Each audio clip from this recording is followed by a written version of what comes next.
जय हिंद दोस्तों। मैं राजेश कुमार स्वागत करता हूं आपके अपनी यूट्यूब चैनल रोजगार सारथी में।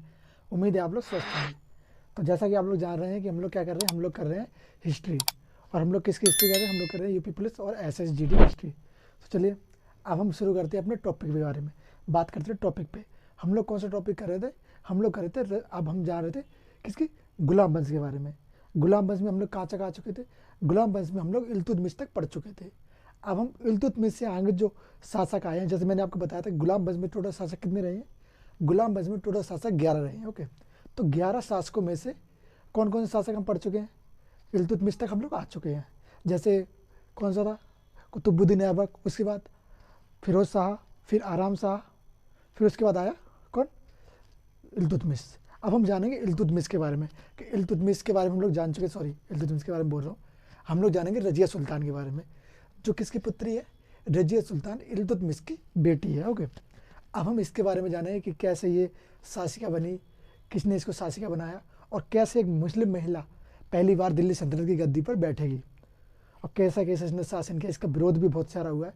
तो हम इसके बारे में जानेंगे सारी चीज़ें कि ये कैसे कैसे शासन इसने किया है।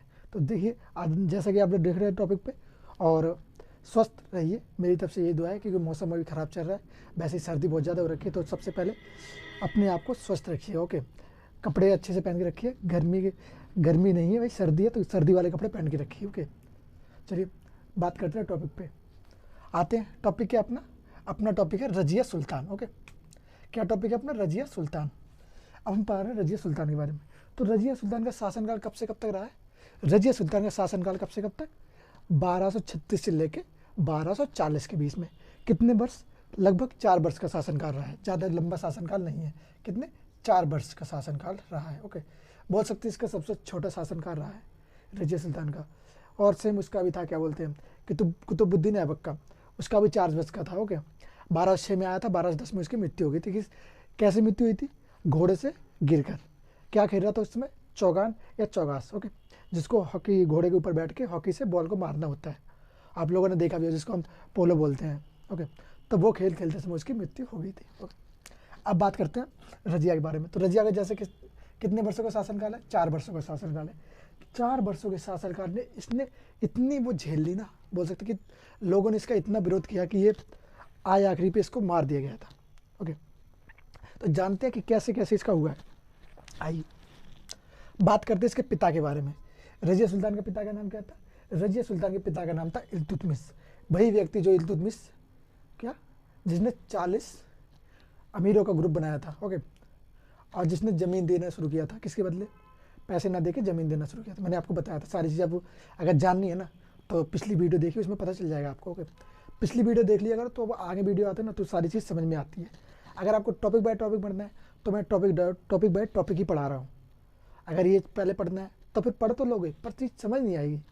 मैं चाहता हूँ कि चीज़ समझ में आए, तो उसके लिए आपको क्या करना पड़े, पहले वो पढ़नी पड़ेगी जो पहले वाली वीडियो है। तो पहले गुलाम वंश को पढ़ो, फिर एक प्रोसेस वाइज चलते चले आओ, गुलाम वंश में कौन कौन शासक हुए, फिर किसके शासक के बारे में हम लोग बात कर रहे हैं। जैसे ये रजिया सुल्तान होगी, जो रजिया सुल्तान, इसका राज अभिषेक कब हुआ, रजिया सुल्तान गद्दी पर कब बैठी, रजिया सुल्तान गद्दी पर बैठी कब, 1236 ईस्वी में। ओके, 1236 ईस्वी में। ओके, रजिया सुल्तान गद्दी पर आ गए।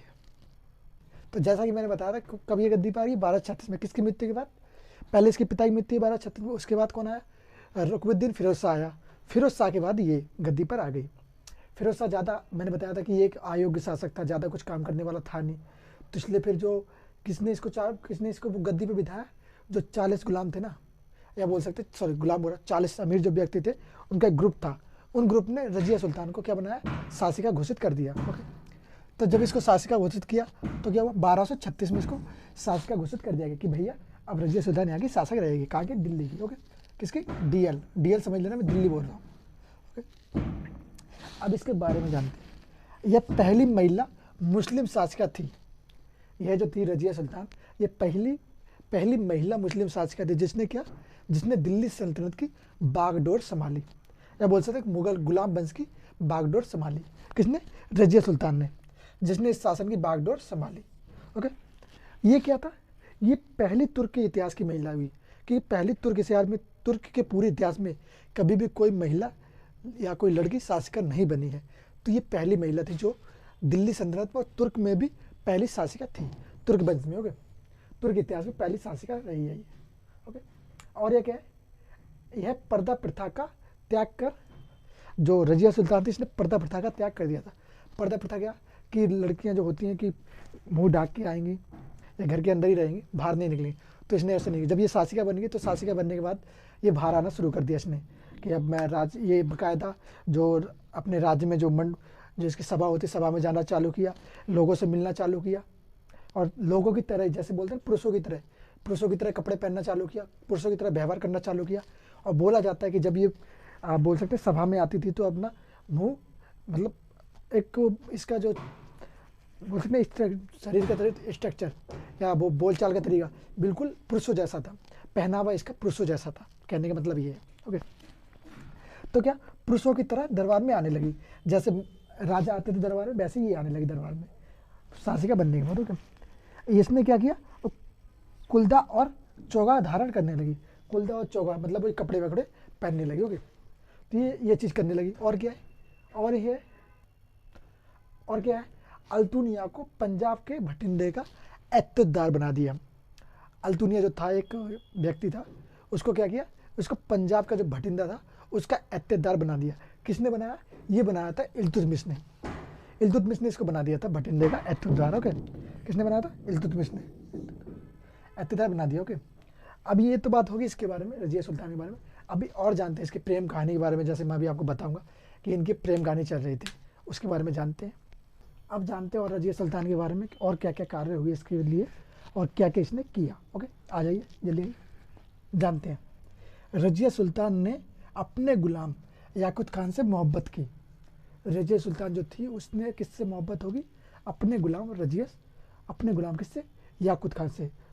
तो याकुत खान से मोहब्बत हो जाती, किसको, रजिया सुल्तान को। याकुत खान कौन था, याकुत खान था इसके जो अस्तबल था ना, जहाँ घोड़े इसके रहते थे, घोड़े वगैरह, उसका प्रमुख था। रजिया सुल्तान जो वहाँ पे शासिका थी, तो जब शासिका होती है सब चीज़ इसकी होती है। तो जो इसके अस्तबल में जो घोड़े रहते थे उनकी देखभाल कौन करता था, प्रमुख कौन था घोड़ों का, तो ये था कौन, याकुत खान। ओके, और क्या था, इसको क्या कहा जाता था, अमीर नाखुर के नाम से इसको एक बुलाया जाता था। ये प्रमुख था अमीर नाखुर का, उस समय में जो नाम दिए गए वो है अमीर नाखुर। ओके, तो इनकी कहानी क्या है, प्रेम कहानी क्या है। प्रेम कहानी ये है कि ये भाई साहब जो रजिया सुल्तान जब थी तब ये राजा नहीं थी, तो याकुत खान भी जब इनके दरबार में काम करता था, किसके, इल्तुतमिश के दरबार में काम करता था, उस समय घोड़े का प्रमुख था।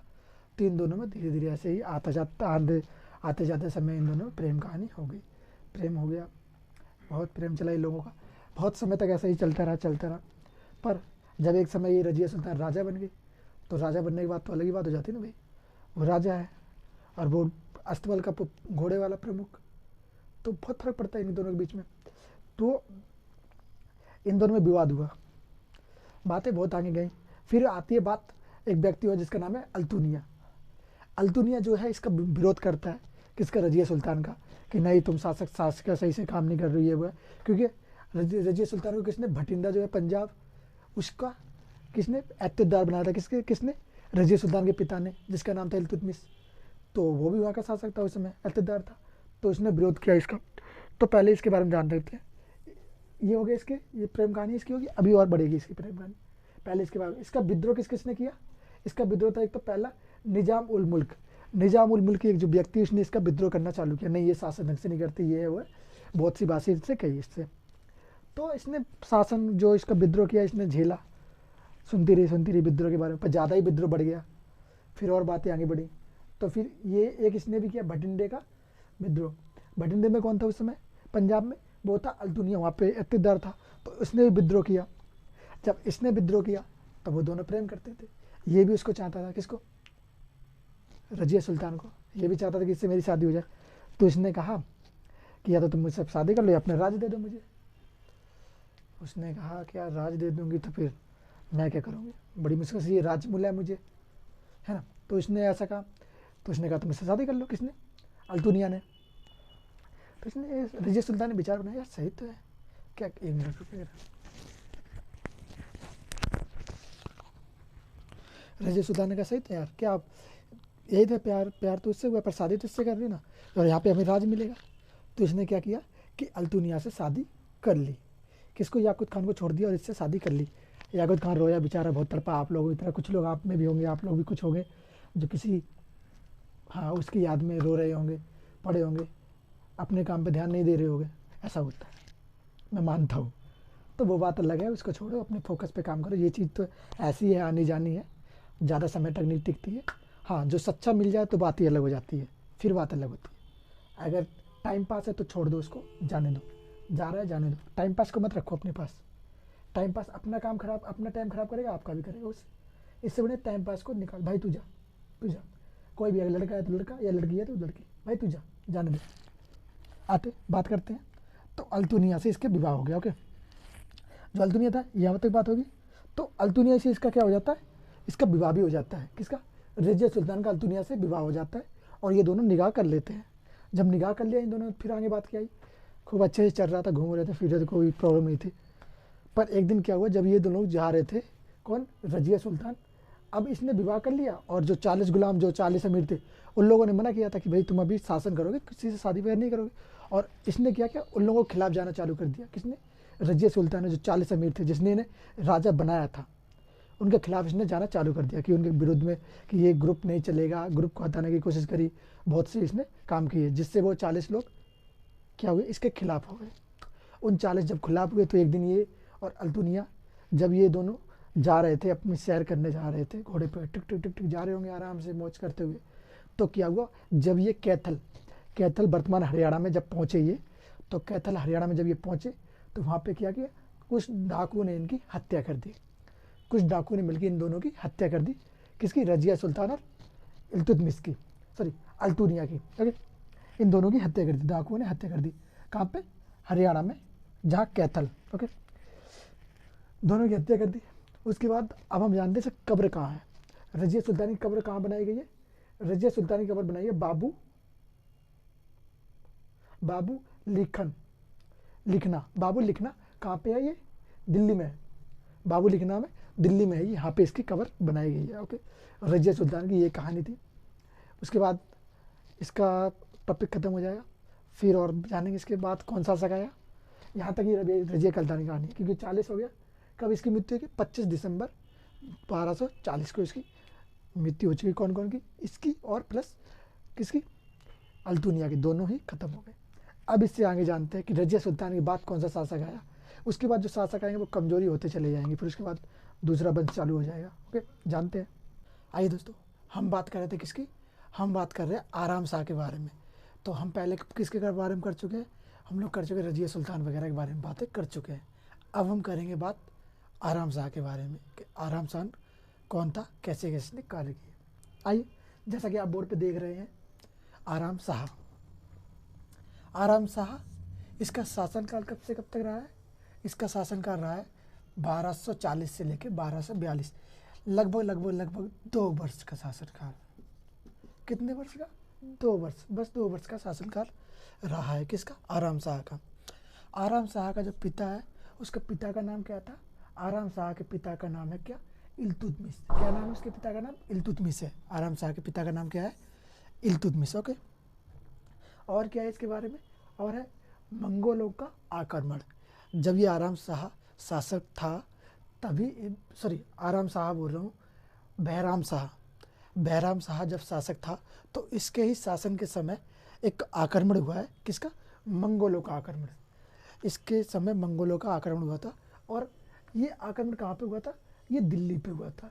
तो दिल्ली पे ये पहला आक्रमण था, भारत पे दूसरा था, और दिल्ली पर पहला आक्रमण था। ओके, इससे पहले ही भारत पर एक आक्रमण हो चुका था, जैसे मैंने आपको पढ़ाया था।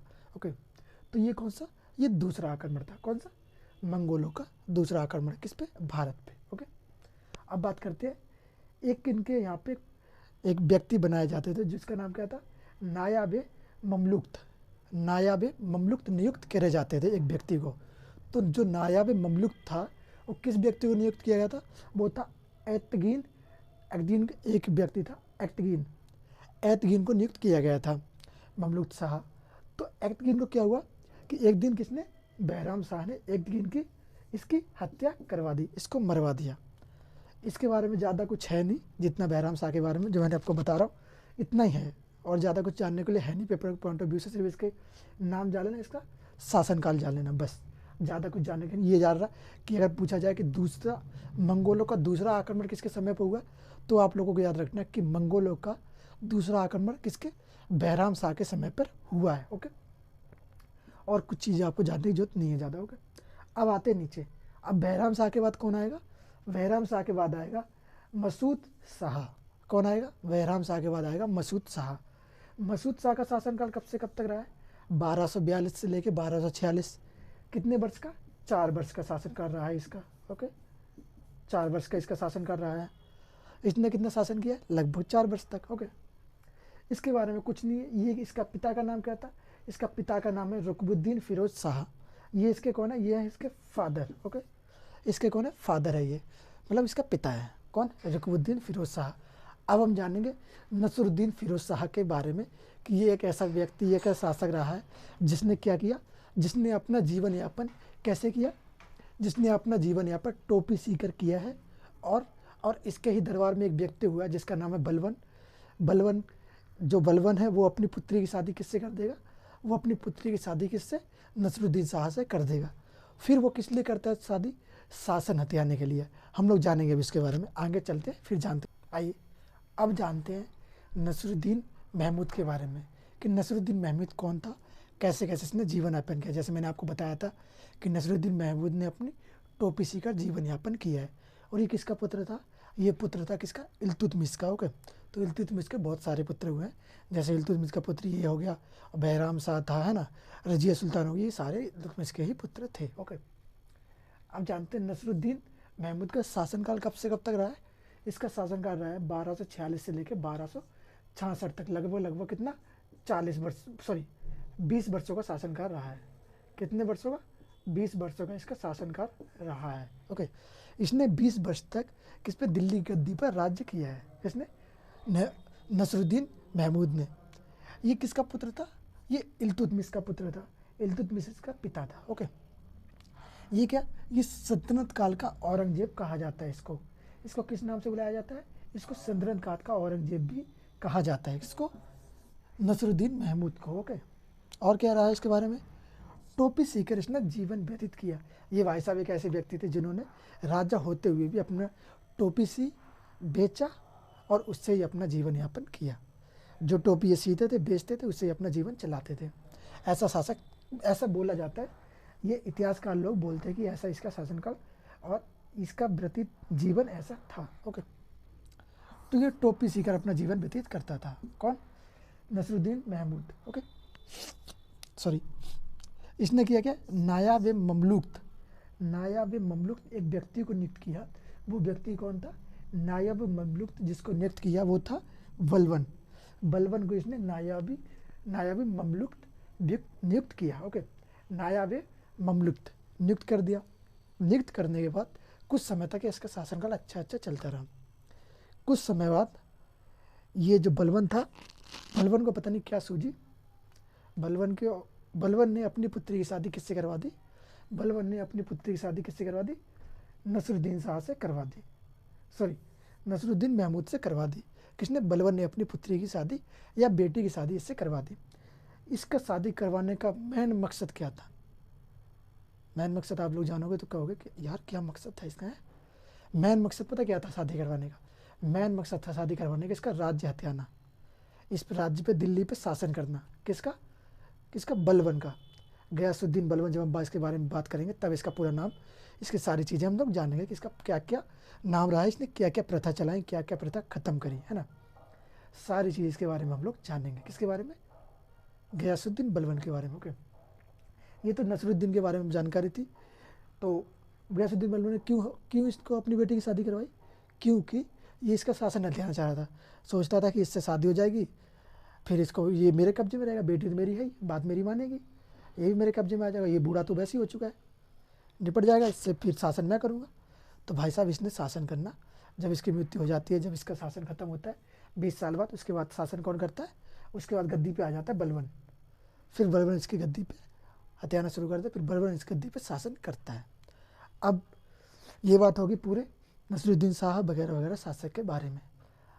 लगभग मुगल वंश के बारे में बात हो चुकी है, 1-2 बलवन टॉपिक बचा है, उसके बाद गुलाम वंश खत्म हो जाएगा, फिर उसके बाद हम लोग आएंगे खिलजी वंश के ऊपर, फिर हम जानेंगे खिलजी वंश में क्या क्या हुआ था। ओके, तो वीडियो अगर अच्छी लगी है तो लाइक कीजिए, शेयर कीजिए और चैनल को सब्सक्राइब जरूर कीजिए। ओके, और बेल आइकन को दबाना ना भूलें जिससे आपको नोटिफिकेशन मिलती रहे।